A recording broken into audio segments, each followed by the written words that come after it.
در 21 ژانویه سال 2002 در ساعت 21:45 شب در شهری در سوئد به نام اپسالا، اپراتور پلیس یک تماس اضطراری دریافت میکنه. پشت گوشی دختری با یک لهجه غلیظ خارجی خاورمیانه‌ای به اپراتور پلیس میگه: الو، تو خونه ما یک نفر کشته شده. البته این مرگ، این قتل تنها قتل نیست که در این پرونده باهاش مواجه میشیم و قراره که قتل‌ها و مرگ‌های متعددی توی این پرونده اتفاق بیفته.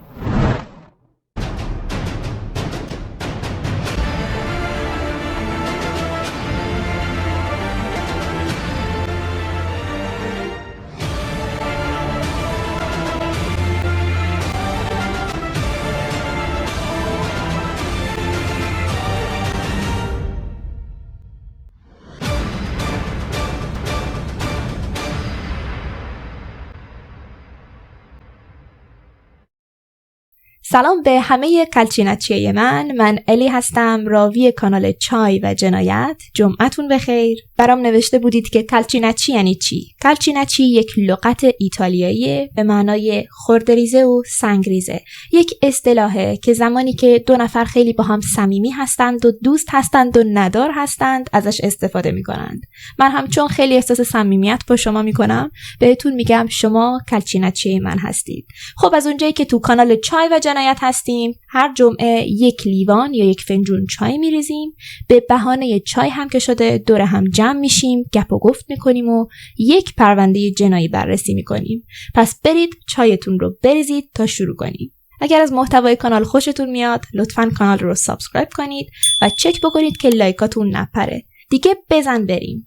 خب پرونده امروز پرونده نسبتاً حساسیه، چون توی سوئد خیلی سر و صدا کرده بود. اما قبل از این که به سوئد بریم باید برگردیم به خاورمیانه و در مورد دختری صحبت کنیم به نام فادیمه. فادیمه شاهیندال متولد سال 1976 در شهرستان کوچیکی به نام البستان که حدود 71,000 نفر جمعیت داره در ترکیه به دنیا آمده بود. اون در خانواده‌ای با اصالت کرد به دنیا میاد.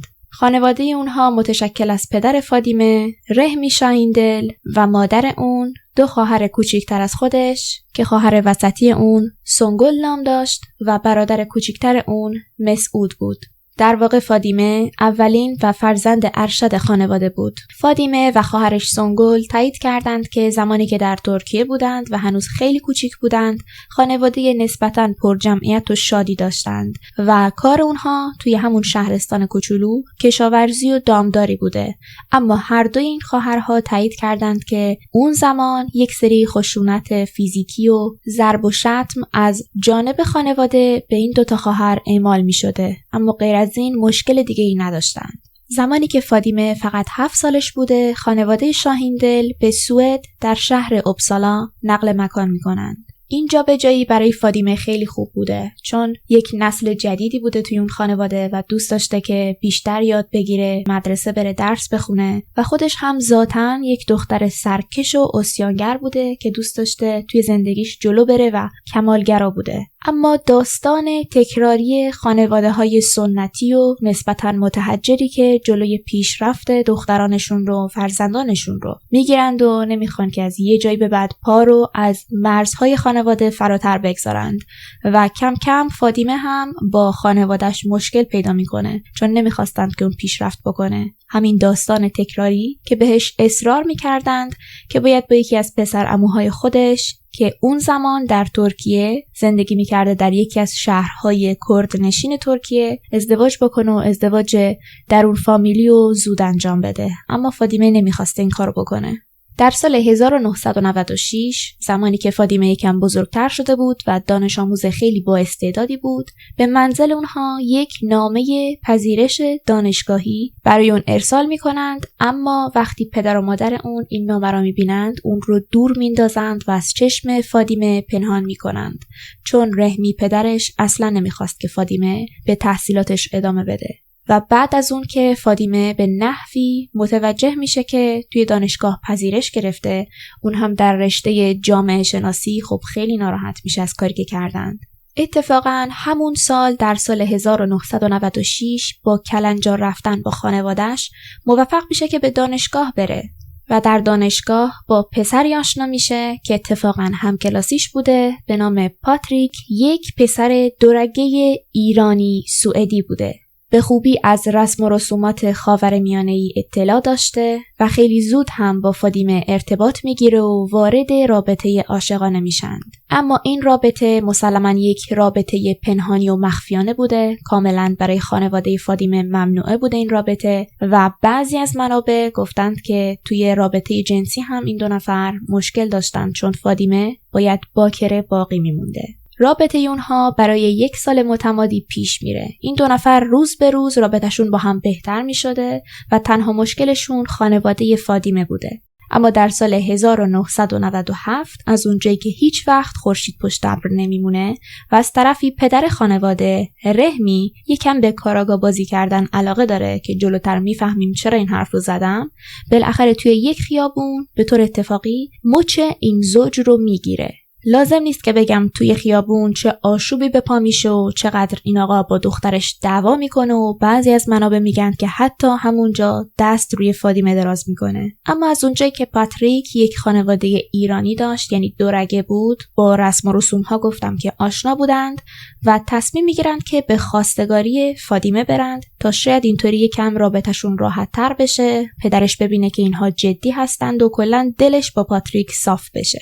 اما رحمی شاهیندل پدر فادیمه این درخواست رو رد میکنه. یعنی شب خواستگاری بهشون میگه که پسر شما رگ سوئدیش، رگ اروپاییش غالب تره و من نمیتونم با یک خارجی، با یک اروپایی وصلت بکنم چون وصله خانواده ما نیستید. از طرفی میگه اگر این وصلت سر بگیره برای بقیه دخترهای فامیل و دخترهای خودم، چون اگر یادتون باشه فادیمه بزرگترین دختر خانواده بود، سونگل دختر وسطی با یکی از پسر عموهای خودش ازدواج کرده بود، ولی خواهر کوچکتر فادیمه که کوچکترین دختر خانواده بود هنوز ازدواج نکرده بود. میگه اگر این درخواست رو قبول بکنم که با یک اروپایی وصلت بکنم، هم برای دختر خودم هم برای دخترهای فامیل بدآموزی داره. یعنی اونها هم یاد میگیرن میرن با خارجی ازدواج میکنن.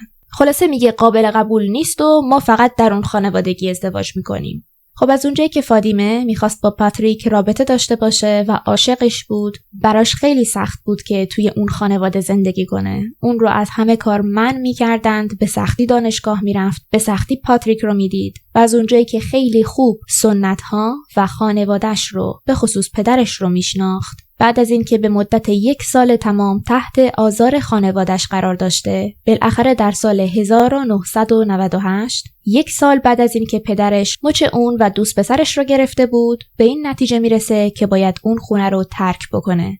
فادیمه تصمیم میگیره که به شهر سونسوال، یک شهر دیگه در سوئد، نقل مکان بکنه و جایی بره که خانواده شاهیندال دستشون به اون نرسه. فادیمه انقدر دختر زرنگی بوده که حتی میخواسته انتقالی بگیره و ادامه تحصیلاتش رو توی شهر جدید انجام بده.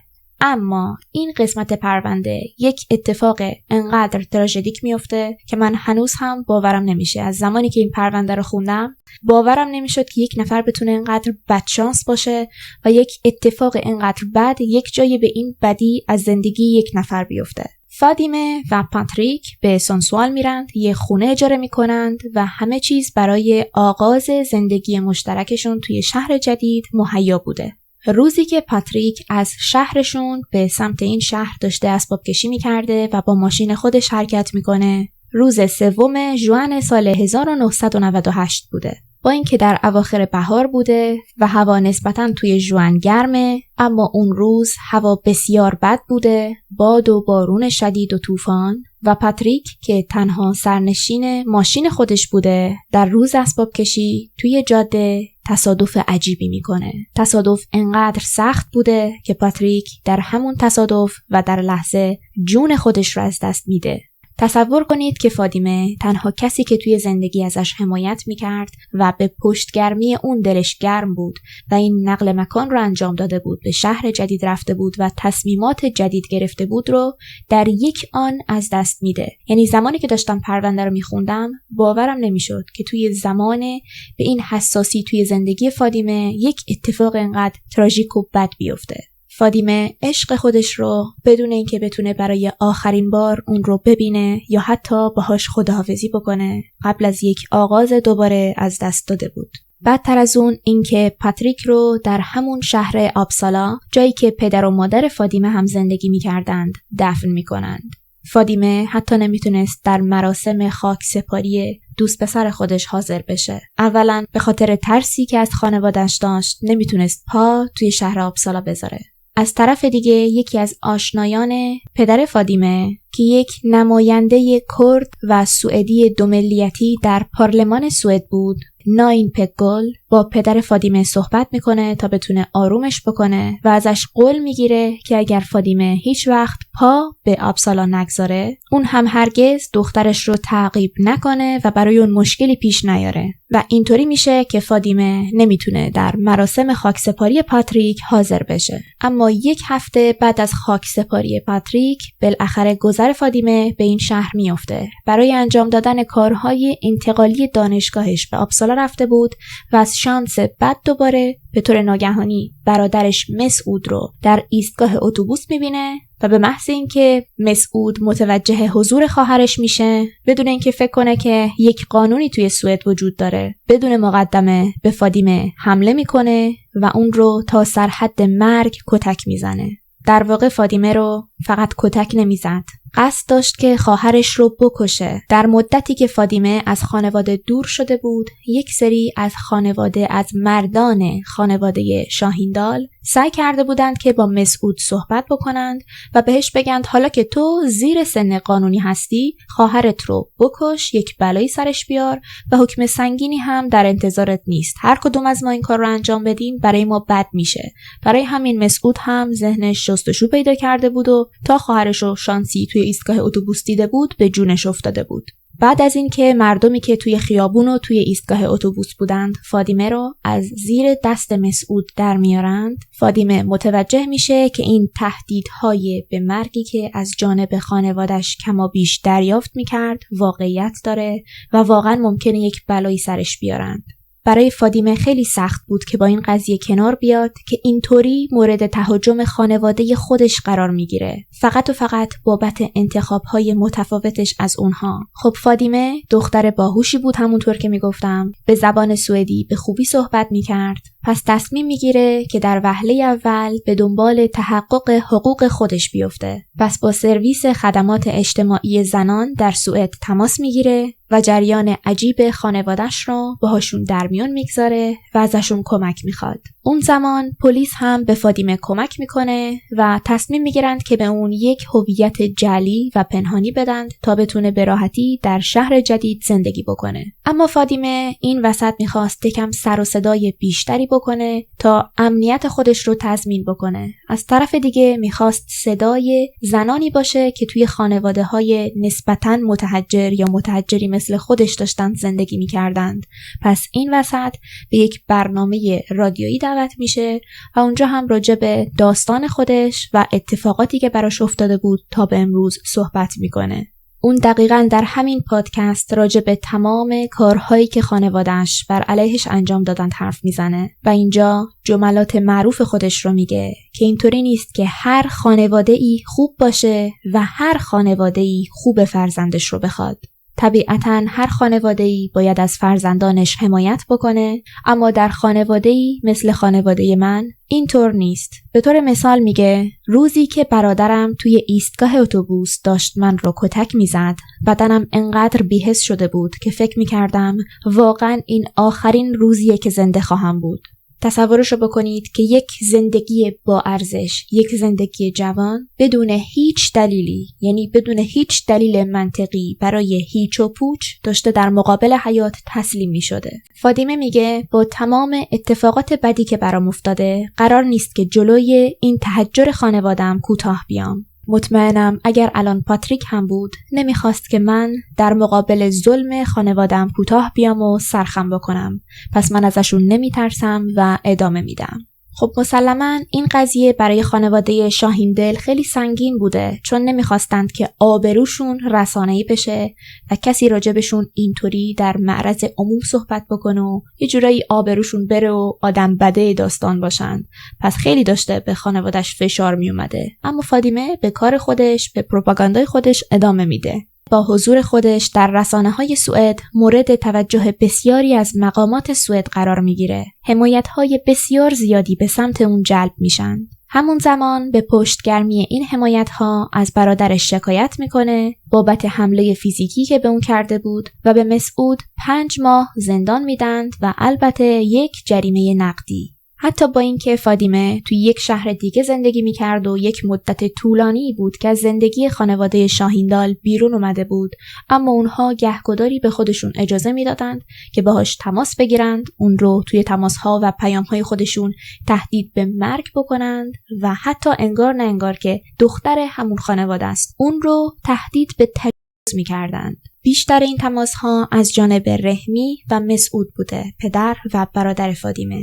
تمام این تماس‌ها رو فاطمه به اداره پلیس گزارش میداده، اما تماس‌های تهدیدآمیز متوقف نمی‌شدند.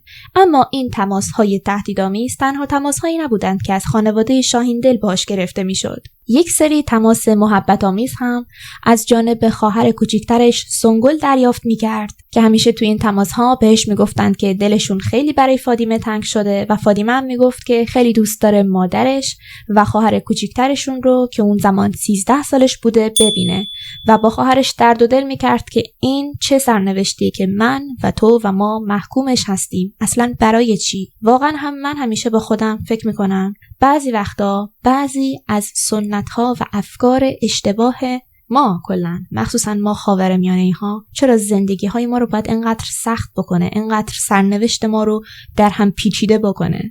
خب از اونجایی که فاطمه دختر تحصیل کرده‌ای بود، داشت جامعه شناسی میخوند و از حد و حقوق خودش در سوئد کاملا آگاه بود، تمام این تهدیدها رو از جانب مردان خانواده شاهیندال به پلیس گزارش میکرد و همین گزارش ها دلیل بر این میشه که پلیس ها به این خانواده یک احضاریه دادگاه بفرستند. فاطمه از اونها بابت آزار روانی و مدنی شکایت کرده بود و روزی هم که میخواست در دادگاه حاضر بشه و پدرش و برادرش رو ببینه، کسانی که از دست اونها فرار کرده بود، با شجاعت حاضر میشه و سعی میکنه پای حقوق خودش بایسته.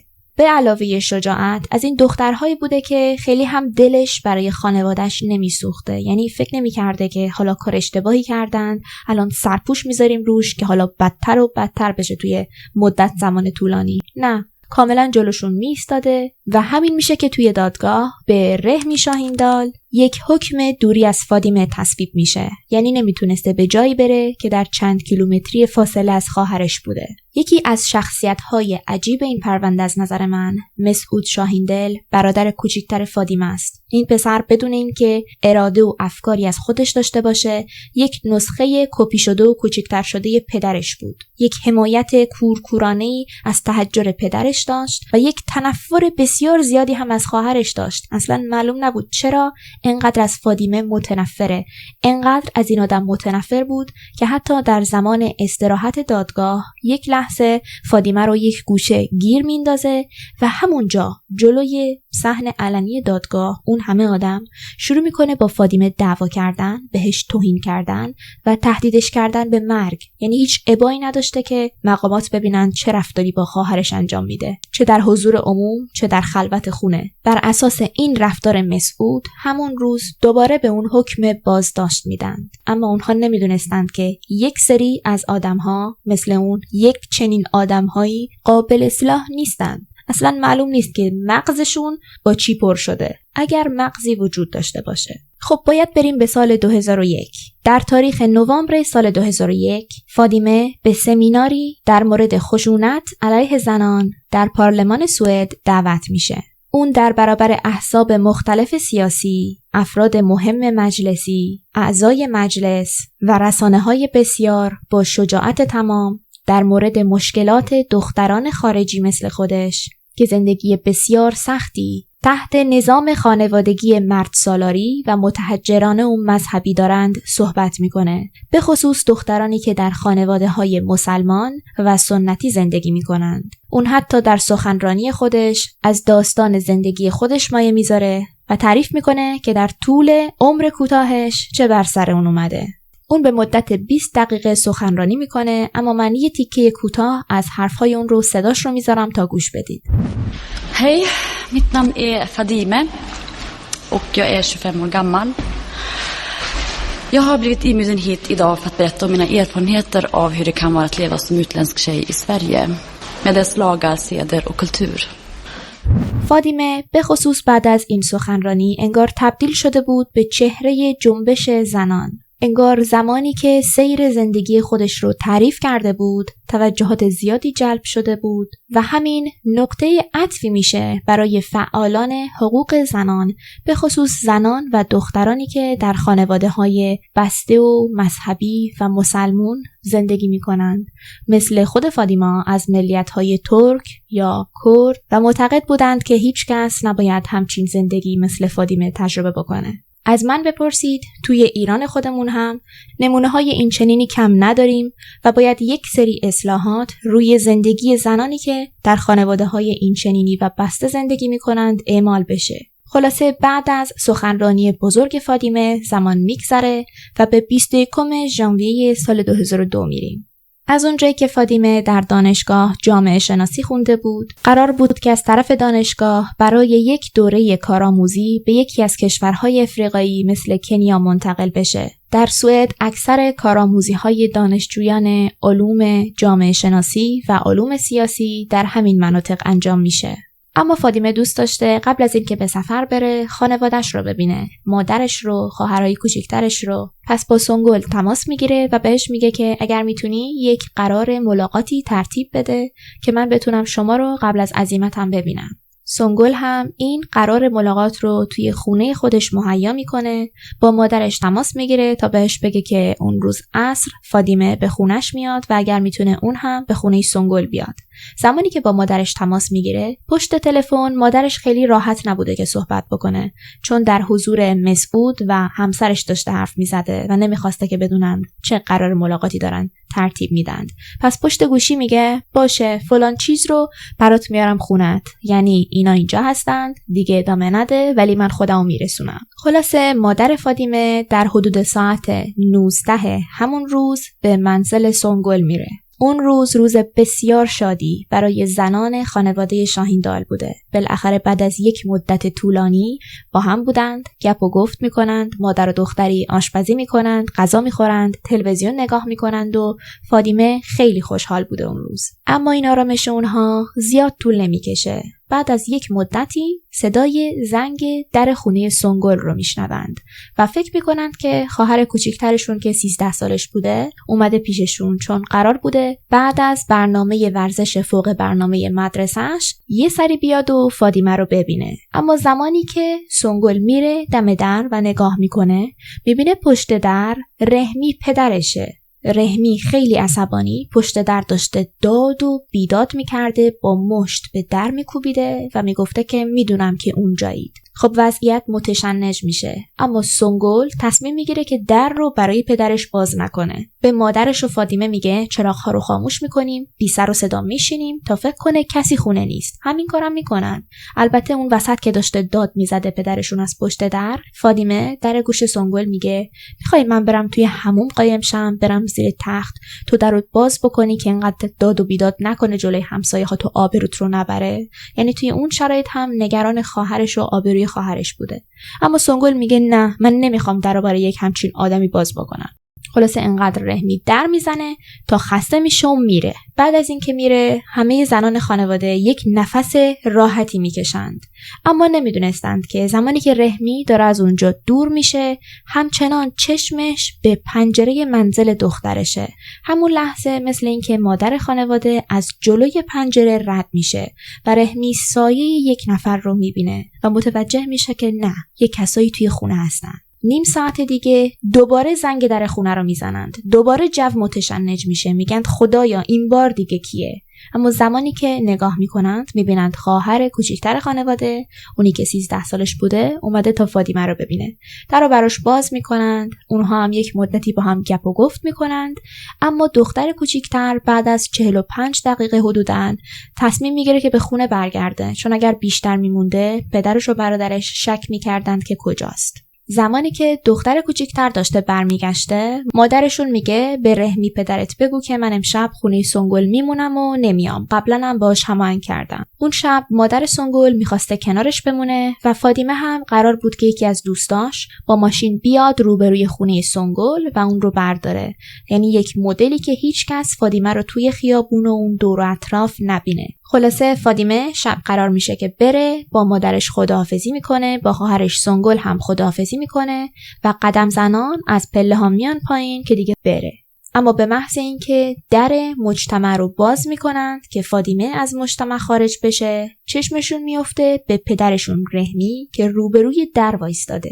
رحمی با چهره کاملا عصبانی و خون گرفته، اصلا انگار نه انگار که چندین ساعت از زمانی که در خونه رو زده بود میگذشت و توی تمام این ساعت سعی نکرده بود که خودش رو آروم بکنه. با دیدن سایه‌ای که توی خونه حرکت میکرد به قطعیت رسیده بود که چیزی در منزل دخترش داره اتفاق میفته که میخوان از نظر اون پنهان بکنند. روبروی در مجتمع ایستاده و با چشمهای خون گرفته یک اسلحه در دستشه. همون لحظه که چشمش به فاطمه میخوره، بدون اینکه یک لحظه‌ای فکر بکنه، بدون یک لحظه‌ای درنگ، به سر دخترش شلیک میکنه. فاطمه با شلیک اول به زمین میفته و بعدها پزشکی قانونی گفته همون شلیک اول توی سرش جون اون رو در لحظه گرفته.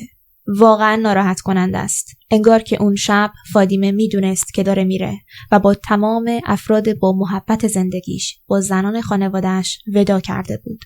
اما این قضیه که فاطمه روی زمین افتاده و داره از سر خون ریزی میکنه برای رحمی کافی نبود. خشم و نفرت کورکورانه این پدر برای دخترش هنوز تشنه بود. پس با این که دختر روی زمین افتاده بود و از قبل مرده بود، پدرش 2 بار دیگه به بدن این دختر شلیک میکنه. یکی از شلیک ها خطا میره، اما شلیک دوم یک بار دیگه با فاطمه، با بدن بیجون اون اصابت میکنه. سنگل نمیتونست حرکتی بکنه. از وحشت خشکش زده بود تا اینکه همسایه ها میان پایین تا ببینن چه خبره و صدای چی بوده. بالاخره بهش کمک میکنند که بتونه با نیروهای اضطراری پلیس تماس بگیره. سنگل پشت گوشی به اپراتور پلیس میگه پدرم خواهرم رو کشت.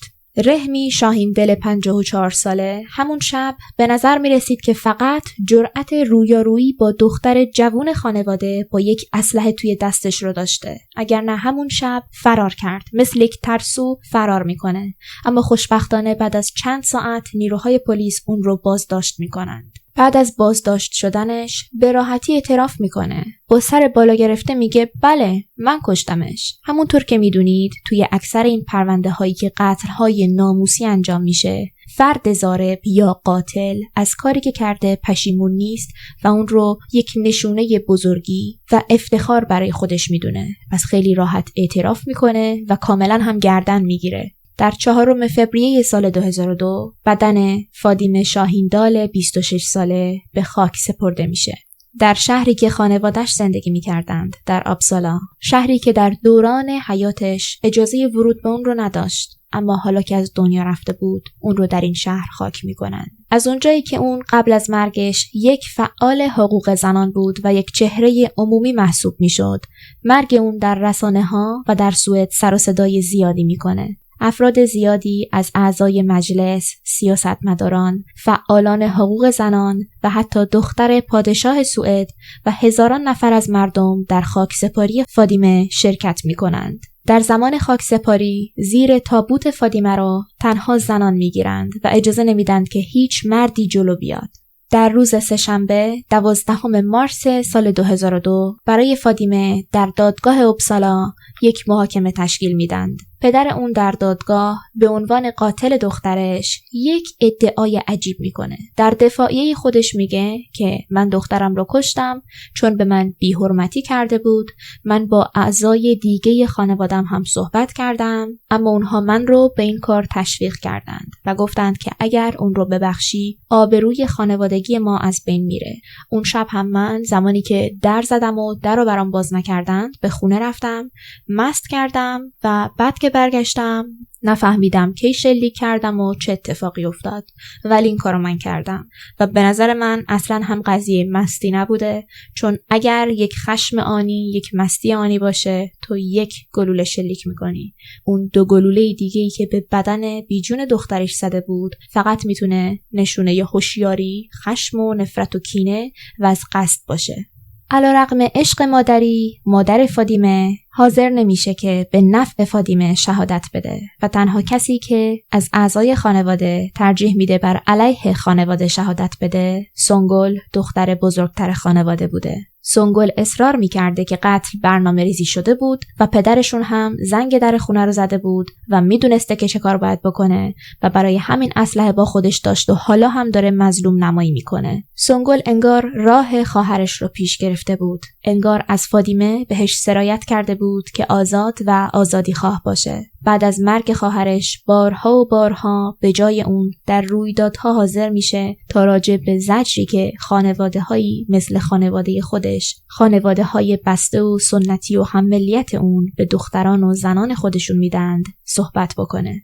در دادگاه ثانویه رحمی عجیب و عجیب‌تر میشه. یک داستانی از خودش ابداع میکنه که اون شب بعد از این که در رو میزنه و در رو براش باز نمیکنند به خونه میره، اونجا یه دوش میگیره تا یکم آرومتر بشه، اما بعد یکی از اقوامشون که توی دادگاه هم نمیخواد اسمش رو بگه میاد منزلشون و بهش میگه بیا بریم یه جایی. همین اقوام ناشناسشون هم یک اسلحه غیرقانونی داشته و اون رو میبره روبروی خونه سنگل. بعد خود قوم و خویش پیاده میشه، در میزنه، فاطمه میاد بیرون شلیک میکنه، اون رو میکشه. بعد برمیگرده اسلحه رو میده به رحمی و میگه تو باید به جای من گردن بگیری، اگر نه من بقیه اعضای خانوادت رو هم میکشم. و چون اون رو تهدید کرده بودند اون هم گردن گرفته. به طرز عجیبی این داستان غیر قابل باور رو مادر خانواده هم تایید میکنه. انگار که نه انگار که اون شب سنگل هم شاهد ماجرا بوده. با هم در مجتمع رو باز کرده بودند و اثر انگشت خودش روی اسلحه رحمی بوده. اما بعد از اصرار مقامات دادگاه پدر فاطمه میگه پسر برادرم از من خواست که دخترم رو بکشم. پسر برادر رحمی یعنی کیم شاهیندال به دادگاه احضار میشه و اتفاقا تایید هم میکنه، میگه بله من خودم مستقیما فاطمه رو کشتم. از اونجایی که ادعاهای کیم شاهیندال خیلی عجیب و غریب بود و زمانی که فیلم‌های اتاق بازجویی خود رحمی رو همون شب دستگیری بازبینی می‌کنند، ببینند که یک جزئیاتی از قتل رو داره به زبون میاره که فقط قاتل میتونست ازشون اطلاع داشته باشه. پس ادعاهای برادرزاده اون رد میشه و خود آقای رحمی محاکمه میشه. در دادگاه به رحمی حبس ابد میدند، اما از اونجایی که توی این مرحله رحمی به غلط کردن افتاده بود و میگفت که اشتباه کرده و اگر میشه توی حکمش تخفیف بدند یا حداقل بهش حدود حکمش رو بگند، چون در سوئد مشخص نیست که مکسیموم حکم یک نفر چه مدت طول میکشه و اینقدر هم ننه من قریبم بازی در میاره، میگه سنی ازش گذشته که مریضه که حداقل باید حدود حکمش رو بدونه، که بالاخره براش مشخص میکنند که حبس اون 24 سال زندانیه. در سوئد به نسبت سالهای زندانی که به یک نفر میدند، اون زندانی حدود 2/3 اون رو در زندان میمونه و بقیهش رو تخفیف میگیره. اتفاقا خود آقای رحمی هم شامل این شرایط میشه و فقط بعد از گذروندن 2/3 زمان زندانش در سال 2018 از زندان آزاد میشه. بعد از مرگ فاطمه، مسعود برادر ناخلف اون پا در راه خلاف میگذاره. چندین و چند بار سابقاً در زندان بوده بابت آزارهاش به خواهرش و برای همین روابط خلافکارانه‌ای برای خودش ایجاد کرده بود. در سال 2011 زمانی که با نامزد قانونی خودش در یک منزل زندگی می‌کردند، با سلاح گرم با اسلحه به نامزد خودش شلیک میکنه. ببینید از پدرش به ارث برده. دقیقاً همون کاری که پدرش با خواهرش انجام داده بود. زمانی که میگم راهی برای عبرت و نجات بعضی از افراد متحجر و بسته وجود نداره، راجع به همین صحبت میکنم. اما خوشبختانه نامزد مسعود با گلوله ها نمیمیره. مسعود که اون زمان هم سابقه دار بوده، بابت ترافیک مواد مخدر و درگیری های خیابونی بارها و بارها با قانون درگیر شده بود و این بار هم برای تلاش برای قتل و حمل غیرقانونی سلاح گرم به مسعود 4 سال زندان میدند. اون در سال 2014 از زندان آزاد میشه و یک بار دیگه زندگی مجرمانه خودش رو پیش میگیره. اما این بار به فاصله کمی از زمانی که از زندان خارج شده بود به در منزل خانواده همون نامزدی میره که بهش شلیک کرده بود 4 سال قبل. احتمالاً برای تسویه حساب میره اونجا و این بار چون نمیتونسته دیگه سلاح گرم غیرقانونی حمل بکنه، با یک چاقو میره، با یک سلاح سرد میره دم خونشون، درگیری راه میندازه و این بار هم میخواسته یک قتل ناموسی انجام بده. خوشبختانه توی اون برهه زمانی پلیس سوئد هم توی محل حضور داشته، توی منطقه بوده و زمانی که باهاش درگیر میشه پلیس سوئد، 3 تا از پلیس هایی که اطرافش بودن بهش اخطار میدن که چاقوی خودش رو بندازه و آروم باشه. اما مسعود حرفشون رو گوش نمیداده، مسلماً از شخصیتش هم همین برمیاد و چاقوشو زمین نمینداخته. این میشه که پلیس مجبور میشه با 3 نفر همزمان به مسعود شلیک بکنه و از این 3 گلوله یکی از اونها درون سرش مسعود رو میکشه. مسعود اسمش مسعود نیست و ما اینجای پرونده شاهد کار ما هستیم اگر بهش اعتقاد دارید. از طرف دیگه سنگل که حالا بعد از مرگ فاطمه تبدیل به یک فعال حقوق زنان شده، مورد نفرت خانواده بزرگ خودش واقع میشه. بعد از شرکت در رویدادهای بسیار زیاد راجع به فاطمه و صحبتهای اون در همون سالی که مسعود کشته میشه، در سال 2014 در ماه نوامبر به طرز عجیبی اون رو در منزل خودش پیدا میکنند که یک گوشه‌ای افتاده و جون خودش رو از دست داده. اما پلیس ها و مقامات و رسانه ها هرگز راجع به علت مرگ سنگل صحبتی نمی کنند. فقط ما میدونیم که پلیس ها این مرگ ناگهانی رو به هیچ قتل ناموسی یا قتل علنی مرتبط نکردند. اما احتمالاً شما و من داریم به یک چیز فکر میکنیم. مگه میشه یک دختر جوانی رو در اوج جوانی مرده پیدا کنن توی خونه خودش، اون هم بدون هیچ دلیلی؟ خود قاتل فاطمه یعنی پدر اون، رحمی شاهیندال، بعد از آزاد شدن از زندان فاز اصلاح شدن گرفته، ادای آدمهای روحانی و عرفانی رو در میاره و حتی یک کتاب نوشته از اتفاقات زندگیش و دخترش. از پشت جلد کتاب براتون میخونم. سرانجام پدر فاطمه، رحمی شاهیندال، همه چیز رو در مورد زندگی خودش، قتل فاطمه و بازی‌های پشت صحنه‌ای که سیاستمداران سوئدی به راه انداختند میگوید. رحمی با جدیت دردناکی دوران کودکی، سالهای نوجوانی، سفرهاش و ورودش به سوئد و راجع به حسی که زمان گرفتن جان فرزندش داشت جزئیات رو مرور میکنه. حقیقت سوئد هرگز به اندازه رمانی که رحمی مبتنی بر واقعیت نوشته ناراحت کننده نبوده. یعنی خوشم میاد که تا لحظه آخر داره ننه من غریبم بازی در میاره. آخرین خبری که از مادر فاطمه داریم زمانی بود که پسرش توسط پلیس ها کشته شده بود و اون عکس پسرش رو توی رسانه ها به دست گرفته بود و گریه میکرد و ابراز نارضایتی و شکایت میکرد که دولت سوئد پسرش رو به قتل رسونده. درسته که خود فاطمه مادرش رو خیلی دوست داشت، اما به این نکته باید اشاره کنم که مادرش زمانی که پسر به اصطلاح اوباشش توسط دولت به صورت قانونی کشته میشه ادعا داشت و ناراحت بود و ابراز نارضایتی میکنه، اما زمانی که دختر جوونش که خیلی هم بیگناه بوده توسط پدر متحجرش کشته میشه هیچ شکایتی نداشته، ادعای حق و حقوق هم نمیکنه و حتی طرف شوهرش رو میگیره توی دادگاه. از سرنوشت کوچکترین دختر خانواده شاهیندال اطلاعاتی نداریم. احتمالاً داره با یک هویت مخفی و اسم و فامیلی که عوض کرده یک جایی زندگیش رو میکنه. کیم شاهیندال رو یادتونه؟ برادرزاده آقای رحمی که گفته بود خودم فاطمه رو کشتم.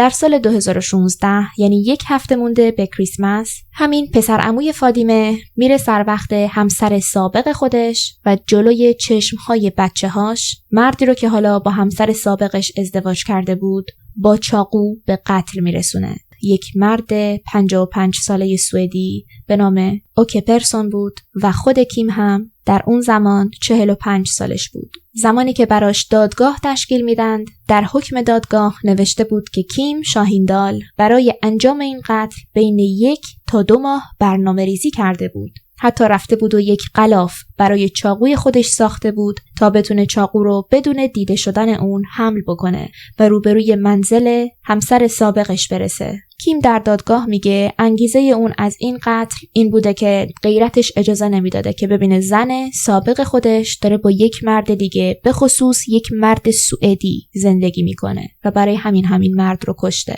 در اوایل سال 2017 حکم آقای کیم هم صادر میشه و به اون هم حبس ابد میدند. یعنی خوشم میاد خانواده شاهیندال گل و بلبل، یعنی همشون اهل قتل ناموسی و اصلا من نمیدونم چه فرهنگی داشتند اینها خانوادگی. البته نمیشه این خانواده به خصوص رو زیر ذره بین گذاشت. گفتم که خانواده های اینجوری زیادند، همه جا زیادند، به خصوص توی خاورمیانه خودمون.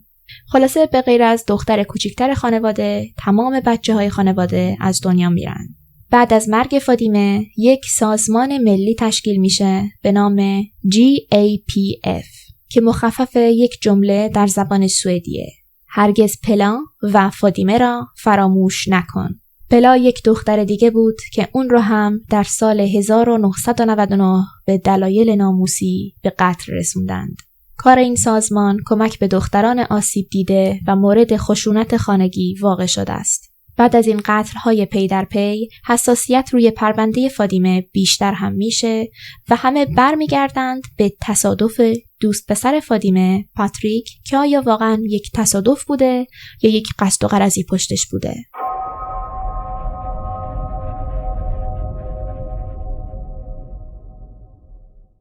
این پرونده سوالهای زیادی رو توی ذهن تمام کسانی که دنبالش کردند ایجاد میکنه.